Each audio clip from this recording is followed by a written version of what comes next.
Hi guys, it's Baldrick here, and in today's episode I'll be talking about the snipers in Battlefield Hardline and what I think of them. So the gameplay you'll be watching is a mix of me using the sniper, the R700, the Sega 308 and the PTR91, and the sniper I'm using here is the bolt action R700, or it's the R700 LTR. I have no idea what that stands for, but that's what it is. And it is basically the main bolt action in the Battlefield Hardline Beta, and it is the only one currently available. So from what I've used it and what I think of it, I'm pretty sure that using a 4x scope on Battlefield Hardline is definitely the way to go, because the beta map is very small. Well, it's not very small, but the combat area is very small, and the 4x scope is perfect for getting those medium to / long range shots, and it's also good for pretty close range like I'm doing here.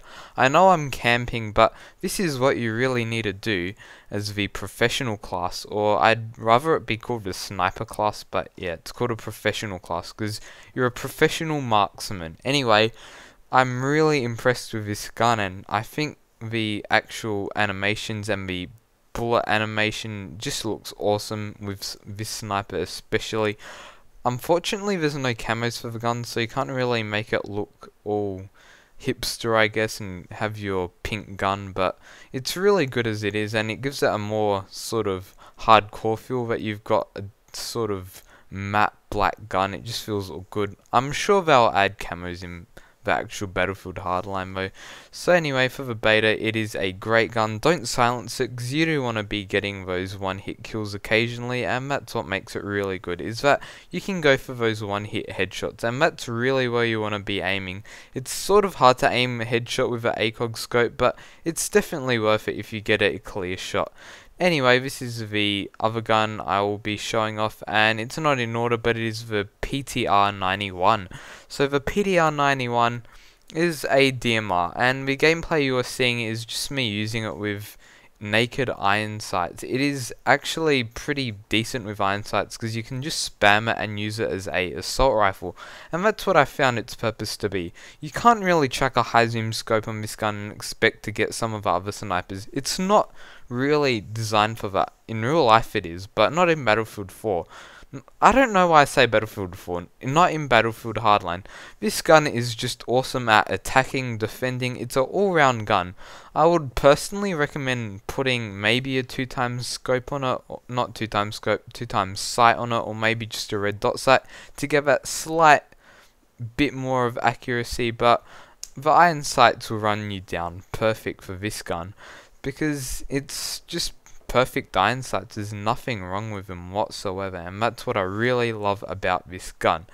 And another thing they haven't held back in Battlefield Hardline is the DMR spam. You can spam these like it's a semi-automatic assault rifle, and that's what you can sort of do in real life, but it can be a problem if you're the one being fired at. I know it's really unfair that it gets a trigger buff, but to be honest, it sort of does need one. I have been killed by this gun a lot of times, and it is very easy to use. It just obliterates anything at medium range. It has an advantage, but when you get close range, obviously, it's not as advantageous to use this weapon. Now we've got the sort of it's more of a DMR than the other one. This is, you can tell it's more of a sniper just by the look of it. Anyway, this is the Sega 308. Obviously, it fires a 308 round. I find this gun to be a lot more accurate. Maybe it was because I was using a red dot sight when I was playing it, but I hadn't unlocked the iron sight, so I'm not really sure, but this gun is also a very accurate beast. All the DMRs are accurate, but this one just seems to be able to hit those really long shots. And obviously pairing it with a red dot sight is good, but for this gun I would again recommend maybe a 4x zoom scope.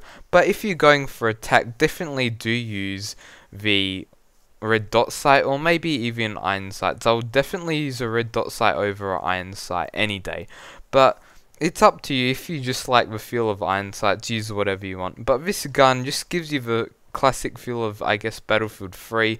I know a lot of you Battlefield veterans have played a lot earlier than that, but that is when I started playing my Battlefield. So anyway, it's sort of my classic Battlefield game. So this gun it's all round good. I can't really complain about what they've done with the snipers in the professional class. So it's just really just fantastic that they've gotten the snipers right this time. I know with Battlefield 4 when the DMRs came out, no one was happy. I know these may be 4 hit kills sometimes, but I'm pretty sure you're usually hitting around 3. I'm not level cap gaming. I'm not going to give you exact stats, but it does feel a lot better than Battlefield 4 because you can actually see where your bullet's going, and if you've ever played Medal of Honor Warfighter, that's what it feels like. Anyway, thanks for watching. I hope I see you on the battlefield.